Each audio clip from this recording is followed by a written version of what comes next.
Cannabis Health Radio. I'm Ian Jessup. And I'm Corey Elland. Lyme disease, which is caused by a tick bite, can be extremely debilitating for many people. If untreated, symptoms may include loss of the ability to move one or both sides of the face, joint pains, severe headaches with neck stiffness, or heart palpitations, among others. Months to years later, repeated episodes of joint pain and swelling may occur, and occasionally people develop shooting pains or tingling in their arms and legs. It can be quite a mess. Our guest today not only had Lyme disease, but hepatitis C, and she's with us to talk about the use of cannabis as a treatment. And joining us from Philadelphia is Beverly Gravina. Beverly, thanks for joining us. Appreciate it. Thank you very, very much. Hi. When you were first diagnosed with Lyme, how old were you? I was 11 when they figured it out. Back then, this was the 80s, it was new in Connecticut. So around here, they had no idea. It took years for them to figure it out. They thought it was a spider bite for a long time, or all sorts of different things, until one day my grandfather actually worked for Merck, Sharp and Dome. So there were all sorts of PDFs and things on the body laying around, and my dad just started doing his due diligence and reading, and he actually was the one that figured it out. This was before the internet, before everything, and he brought it to my doctor, and sure enough, shortly thereafter, I was hospitalized. All of my joints swelled up and locked into place. I was pretty much I was crippled. I was, I went from being a healthy, active kid to, I couldn't move. It was horrible. So you were diagnosed at 11 with Lyme disease. Before that, what were some of the symptoms you were experiencing? It started in my hands, my knuckles. It was almost like the most horrible arthritis you can picture in an old person, how the joints swell up and get bent. That was happening in my fingers as a little kid, but it would go away. So it was really strange. And the very first thing it happened to was my thumb bent really weird. They put a hard cast on it. A hard cast on your thumb? They put a hard cast on my thumb because it was really swollen, but they thought it was like kind of broken. They took x-rays. They couldn't see any break in it. It was Lyme disease, is what it was. And they didn't know what the heck that was then. How long did you have that cast on for? It was like 4.5 weeks. I cut it off. So the swelling kind of came and went. Yes. The worst was in the neck, as you were saying. Mm-hmm. I got the horrible headaches that came with light if I would be outside for too long. It's like, when you read the horrible side effects of what happens with certain medications when you go into the light. It was as if I would have taken those medications, only I didn't, and went out into the light, and I remember field day. That was when we knew it was getting really, really bad. Field day in 4th grade. We were outside, and it was the very first race, but I had been standing in line for so long. It was a relay race, and it was really hot that day. It was like one of the hottest days of the year, and I passed out. Like, really passed out, hit the ground. Everybody had to come. They rushed, and I remember being thrown over somebody's shoulder and the smelling salts.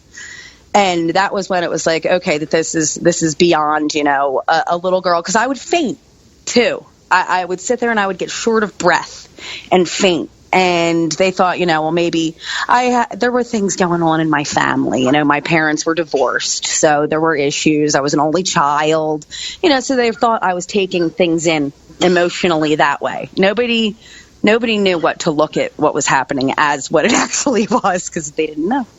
Yeah, in the 80s, there was very little information about Lyme disease. Nothing. What treatment did you undergo? Outside of the cast. Right. That ingenious idea. Well, I've had multiple rounds of IV antibiotics. I can't think of what it's called right at this moment. I'm having a brain fart. It starts with a D. Oh my God, I've taken it so many times. No, that's okay. Wow. Yeah, it doesn't matter. But yeah, I've had multiple rounds of IV antibiotics. I've taken oral, but once when I was 11, I went into Bryn Mawr Hospital, which is, one of the oldest, best hospitals in the United States, along with University of Pennsylvania. University of Pennsylvania, their children's hospital, I believe, is the oldest in the United States. So I was going back and forth between those hospitals with them trying to figure out, what was wrong with me. So I was having the best care you could possibly have.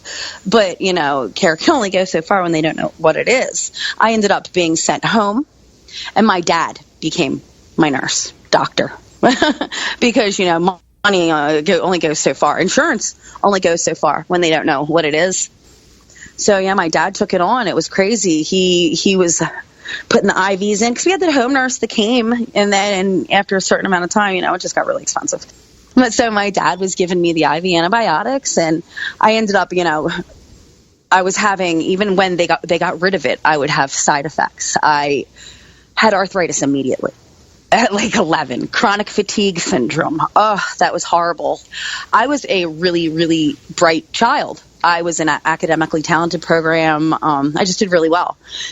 And after, the rapture that it had on my body, I can't describe it any other way. Like, it was just this transformation happened, and I wasn't the same little girl. I couldn't do the same stuff. I didn't have the attention span. The headaches stayed.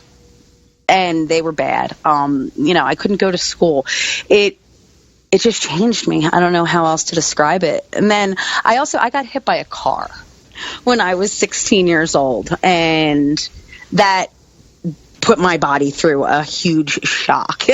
So a body that was already had all these things that was wrong with it, I ended up inevitably being put on pain management at a young age, a really young age. And I've always been this experiment almost. It was like I've taken every round of everything that's been made for Lyme disease. I don't think there's one, except for the radiation. That was the last one they told me, and I refused it because nothing ever worked. I would be okay. I was sorry to interrupt, but I was just going to ask, did any of these antibiotics help at all? No, not at all. I became antibiotic immune. It did nothing. It was like it ran its cycle and then it would leave. It had nothing to do with what I was being given. So it would have done that anyway.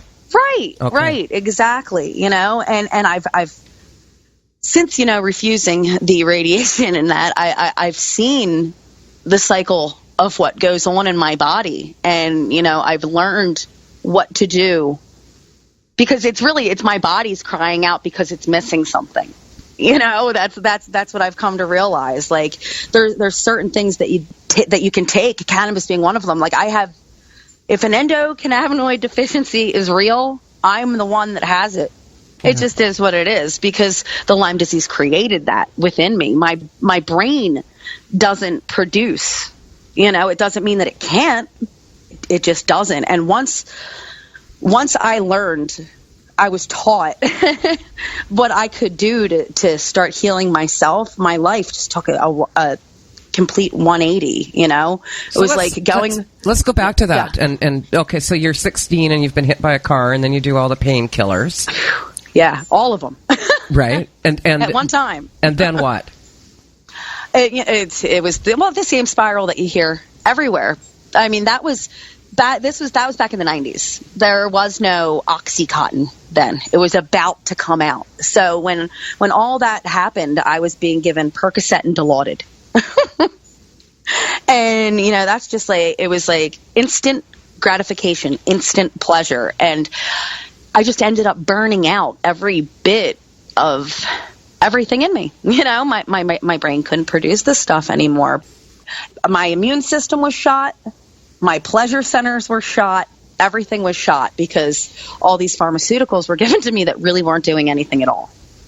That was the crazy part. I was on the most insane amount of things, like 9 medications at once, like just insanity.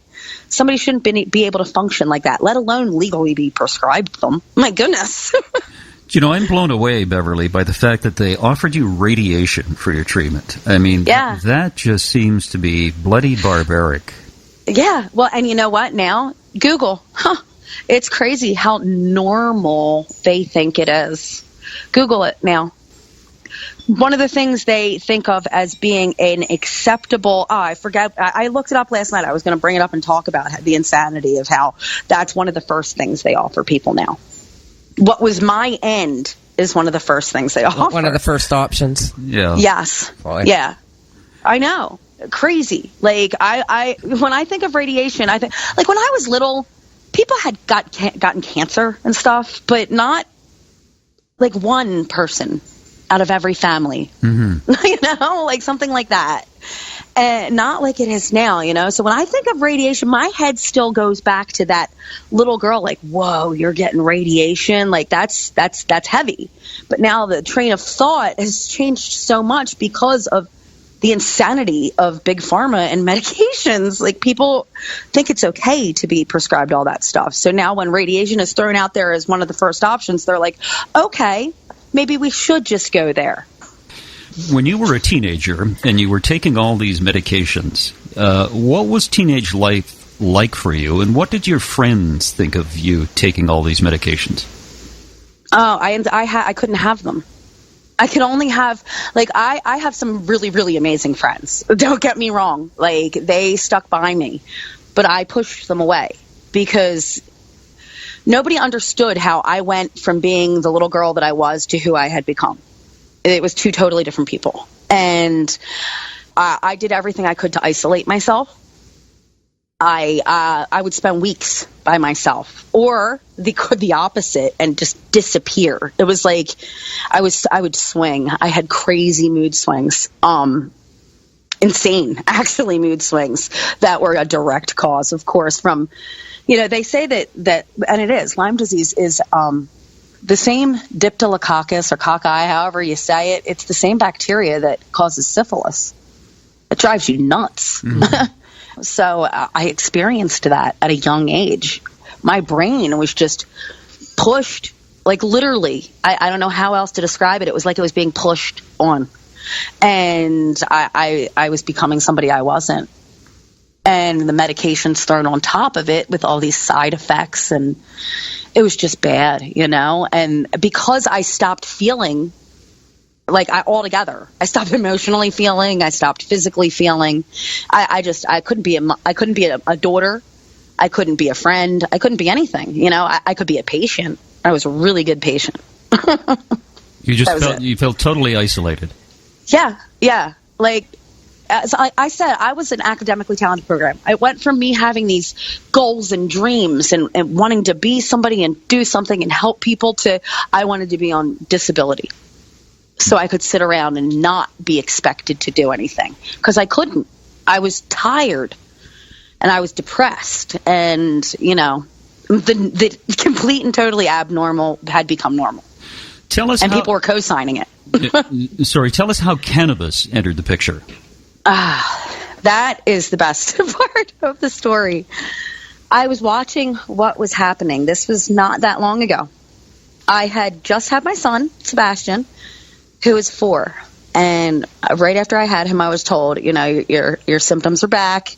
It's chronic, so, you know, it never goes really away anyway. So you're getting a flare-up, pretty much, like hemorrhoids. So, you know, they were like, well, let's see where it pans out. Let's see what pans out, you know, because when you take the antibiotics, it does nothing. And I kind of just let it go. You know, my son was born in January. I let it go like 5 months or something like that. Richie, his daddy, Richie's dad was taking cannabis oil. He had been diagnosed with stage 3 lung cancer. And, you know, at that point, the tumor had almost completely reduced in size. And I knew what was happening. You know, I was watching in other people's lives how cannabis could help. So I one day decided to call Corey. You know, I was like, you know, if there is an option, Corey probably will know. Right, because I was already involved with your dad or with your father-in-law. Yes. Exactly. So I called Corey, and just coincidentally, no coincidences, but coincidentally, that day on another radio show, Rick Simpson was actually speaking with doctors in Colorado on Lyme disease. So I ended up calling in, and I got a hold of him. And I mean, Corey told me to do this. He ended up, went into this big, long discussion, and turns out, people had healed themselves, but I'm from Pennsylvania. It wasn't going to happen here. That's for sure what I needed to do, because I have a child, at this point, he's a baby. I needed help. I was being put in a position where I either had to do what my health insurance was the biggest part. I was on pain management. So, you've got to do what pain management says, or you're not going to be on pain management anymore. And having extremely high levels of cannabis in your system is not okay, typically. Now, it's kind of to lean in a different way. But back then, it was not okay to have that in your system. So I walked off. I just stopped going. And I rented a car. And we drove across the country, and thank God for family. Everybody helped me and helped Richie and I. Basically, we took off and we went to Colorado, and we got hooked up with some incredible people. And as the story goes, I was in a cannabis coma for a month. Whoa. I've smoked a lot of pot in my life. And going from, the stuff we had in Philadelphia to this medicine, it was, I didn't experience the sickness. I was okay. And that was the crazy part, because I had been on Suboxone, methadone, blah, blah, blah, blah, blah, all opiates down the line, from the hardest to the softest. And I was okay. Like I said, I was in a cannabis coma. I laid in that bed, in the hotel, and just healed. You could almost feel it. It was crazy. It was intense. And sorry to interrupt here, Bev, but can you just be clear with whoever's listening? When you're talking about this cannabis coma, this is not from smoking, correct? No. This is from doing the oil. This is from ingesting oil, eating it. Now, the other thing is, I believe you mentioned that you were on methadone, but you were also on heroin, correct? Yes. Okay. Yes. I've been on everything, as I said, the medication stopped working. So I went to street drugs, or when I walked off of the doctor, and that's happened before, where I was on the methadone program. I never really wanted to be on it.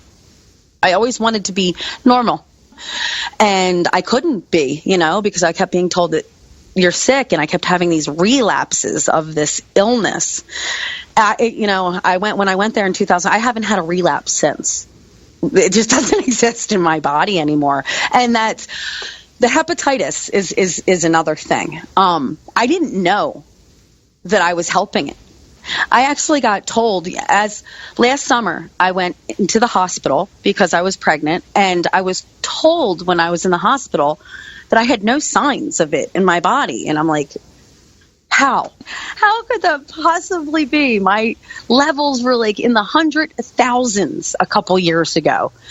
And, the doctors all got together and they're like, oh, the miracles, you're pregnant, miracles of pregnancy. I'm like, no, I know what this is and I can't tell you, but it's cannabis. I've been taking since I ingest X amount, whether it be, because not everybody I can't afford it. I know I certainly can't afford to, if I would love to be able to. And when the state becomes a legal state, maybe I'll be able to grow it and make it for myself. But as of right now, I can't afford to ingest a regimen of cannabis oil every day, but I do get it in me, and I find that as long as I get it in me and I stay healthy and positive and happy, I continue to be healthy and positive and happy. It's just so crazy, the switch that's happened in my life. And not just mine, everybody's in my life. What was it like coming off of the methadone and heroin and Xanax and Klonopin? Well, there's not a way you can really put that into words. It's the most anxiolytic. There's so much tension and anxiety. Typically, you just feel horrible. You want to die. I've had seizures. That's another thing that Lyme disease created. I had a horrible seizure disorder. I've had from grand mal seizures to petit mal to ocular gyrix syndrome, which is where my eyes would roll in the back of my head and just flutter, and I couldn't see anything. I could hear, smell, taste, touch, just my sight was gone. And I mean, it would happen in most, of course, inopportune times.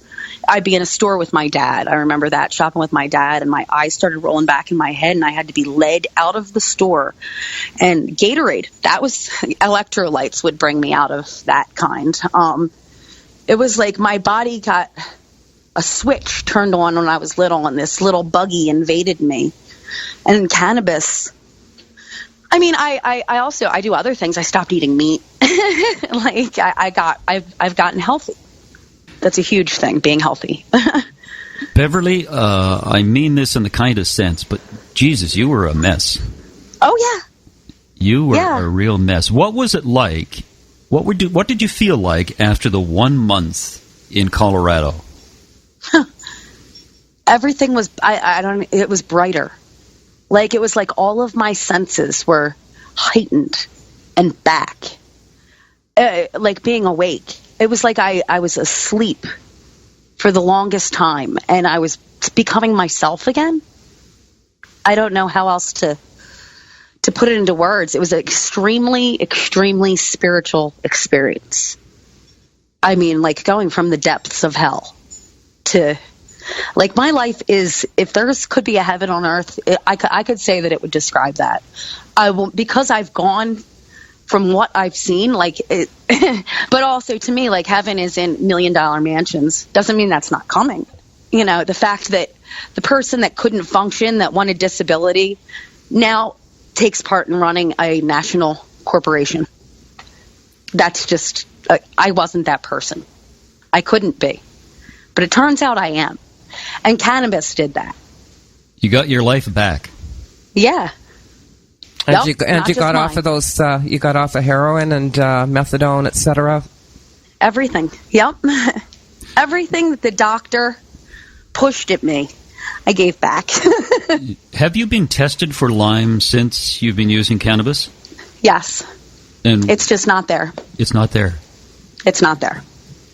So you got rid of the Lyme disease, you got rid of your hepatitis C, you got your life back, you feel better, and you're moving ahead. That's fantastic. It's amazing. It's amazing. I'm also like, I'm a case study.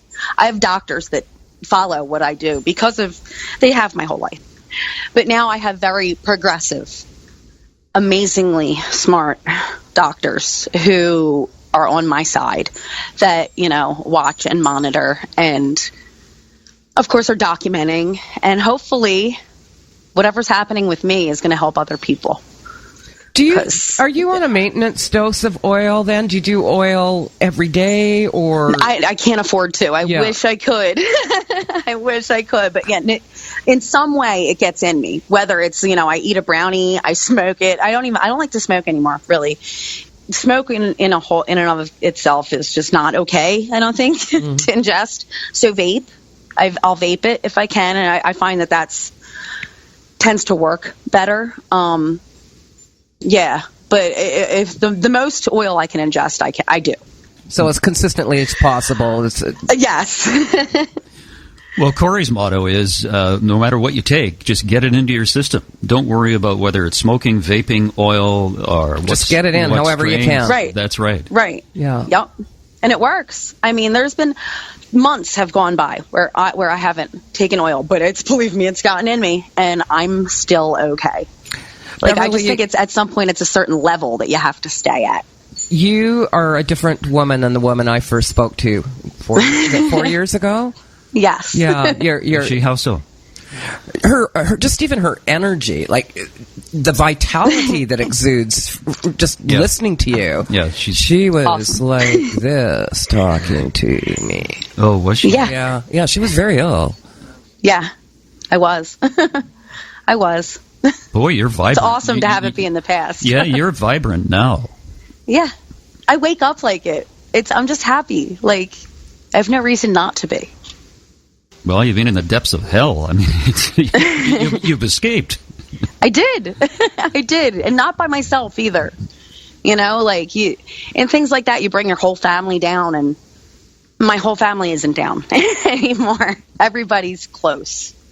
You know, of course, all families fight and whatever, but I have relationships with people that I wouldn't have at all. Beverly, you say the doctors monitor you. They know that you've been on cannabis and cannabis has helped you? Yes. These are also the same doctors that are just waiting, for the laws to change because they're going to be dispensing it themselves. Oh, I see. Okay. Yeah. So there's doctors that are definitely waiting in Pennsylvania. It's just a matter of, I think at the last time I checked, it was waiting for these seeds to be allowed to have the seeds. Craziness. You can have the plant, you can't have the seeds. You can have this, you can't have that. Well, it's not going to work until they set something in stone. Do you know, Beverly, with all the nasty pharmaceuticals you were on and other medications, I was showing Corey today, there was a study in the European Journal of Microbiology and Immunology. Excuse me. Ooh. And in that study, it's about Lyme disease, and it was a study out of the University of New Haven in West Haven, Connecticut, which I'm sure you're familiar with. Hello. Yeah, and it said that stevia, whole plant extract, was more beneficial against the Lyme disease than antibiotics, which I thought that was really interesting. That's amazing. I completely believe that something like that could be possible. I also have taken a regimen of baking soda. I've made my body completely alkaline. So when I hear things like that, like, honey, there's so many different things that are beneficial. Even throwing some limes in water. It's crazy the amount of stuff that's out there that you can literally like pick off of a plant and fix yourself. I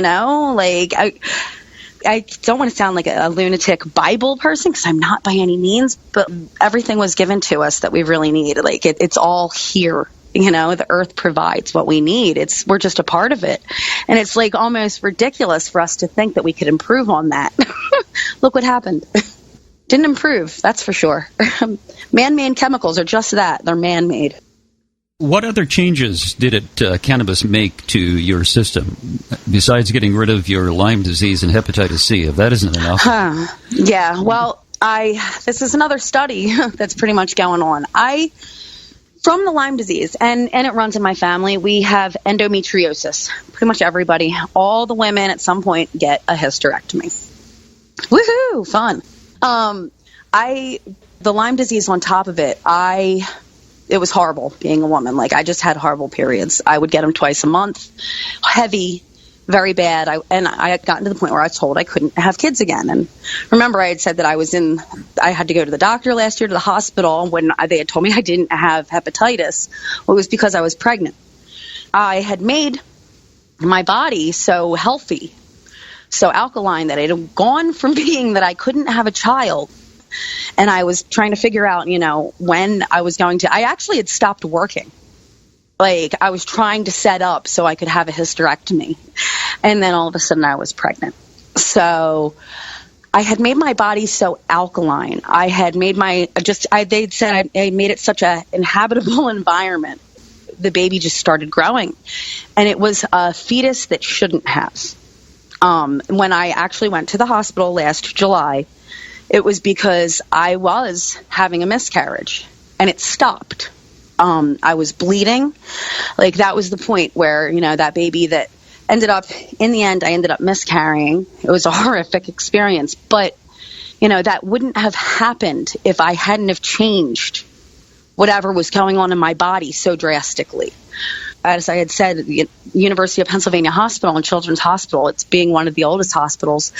Those doctors now, after seeing all that, they're kind of monitoring and watching. They took pieces of me and of Simon, of the baby, and our son, and now they're trying to figure out what it is they can do outside of the body to reproduce that environment.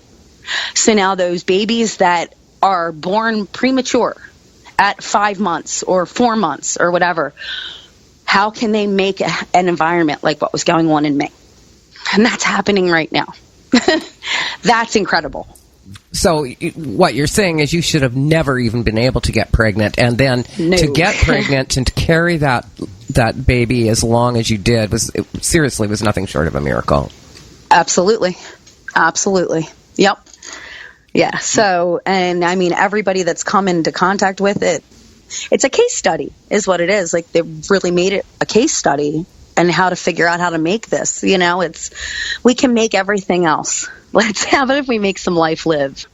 Keeping healthy really isn't that hard, and I don't know why people try and think and believe that it is hard, because you've done something very simple. Baking soda and water will alkalize your body. If people have a lemon in water in the morning, that will do the same thing. Get off the sugar. Sugar's the worst. Sugar is just absolutely horrible. Yep. And if people started to do that, they would feel a hell of a lot better. And alive. They would feel alive, and they would feel healthier. And you are a perfect example of that. You've gotten rid of Lyme disease and Hepatitis C, and you're a healthy, vibrant young woman now. Yep. Just the fact that I'm able to, like, hold myself together to keep a job. Let alone the job that I have, the career, you know, like my brain was not capable of that, and it is. So if I can do it, anybody can. Anybody. It's like I've gone on this mission at this point now. You know, I want other people to know. Beverly, anything you want to say in conclusion? You're only as healthy as you want to be. You know, you can either take the medicine or take the other medicine, the real medicine. You know, doctors don't always know everything. They're just practicing. That's right. That's why they call it a practice. Yep. Yeah. It's. I just found myself thinking, I wonder where you'd be today if you kind of carried on that road and not chosen to try cannabis. I don't think I'd be here. I really don't. Beverly, it was great to talk to you. You too. Thank you. Thanks very much. Beverly, you are awesome. You are too, Corey. Take care. Bye-bye. And that's another edition of Cannabis Health Radio. If you'd like to tell your story about the medical use of cannabis, send us an email at info@cannabishealthradio.com. Wherever you are in the world, thanks for listening. You've been listening to the Cannabis Health Radio podcast. Visit our website, cannabishealthradio.com, and follow us on Facebook and Twitter.